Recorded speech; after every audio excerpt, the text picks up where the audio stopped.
চামদাঙলৈ বুলি ওলাইছোঁ মোৰ বান্ধৱী লিপিকাহঁতৰ ঘৰলৈ বুলি। সময় 9:30 বাজিছে।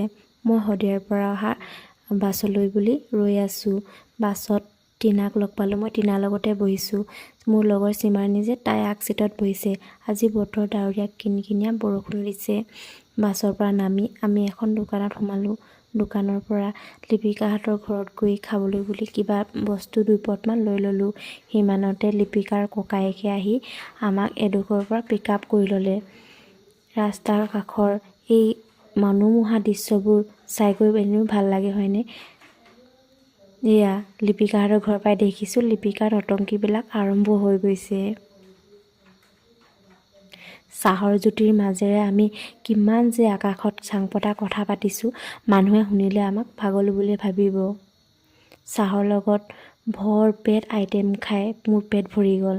তাৰ পাছত মনটো ফ্ৰেছ কৰোঁ বুলি সিহঁতৰ ঘৰৰ ওচৰৰ পৰিৱেশটো এনেই আমেজ লওঁ বুলি ৰাস্তালৈ ওলাই আহিলোঁ। লগৰ লগত এনেদৰে ঘূৰি পকি কথা পাতি হাঁহি সময় কটাই বহুত ভাল লাগে, হয়নে? ৰাস্তাৰ কাষেৰে যোৱা মানুহবোৰে আমাক ইমান যে ঘূৰি ঘূৰি চাইছে। এয়া প্ৰথমৰ গৰাকী হৈছে চিমাৰণী, পিছৰ সেই হোৱাইট জেকেট পিন্ধাগৰাকী টিনা, মোবাইল টিপি আছে তাই হৈছে লিপিকা। সিহঁতৰ ঘৰৰ ওচৰতে এইখন গল্ফ ফিল্ড। তাত গৈ আমি বহুত ফটো ভিডিঅ' বনালোঁ। তাৰ পাছত সিহঁতৰ ঘৰলৈ মানে লিপিকাহঁতৰ ঘৰলৈ পুনৰ উভতি আহিলোঁ। আহি পাই লিপিকাৰ মাকে আমাক টেষ্টি খানা আগবঢ়াই দিছে দেই। ভাত বহুত খালোঁ মানে আজি পেট ভৰাই। তাৰপিছত তামোলো এখন খালোঁ। তামোলখনে ইমান ধৰিলে নহয়, ধৰাৰ পিছত মুখখন কেনেকুৱানো দেখিছে বুলি ভিডিঅ' বনাই চাই লৈছিলোঁ। এয়া আমাৰ উভতনি যাত্ৰা। আজিলৈ ইমানেই।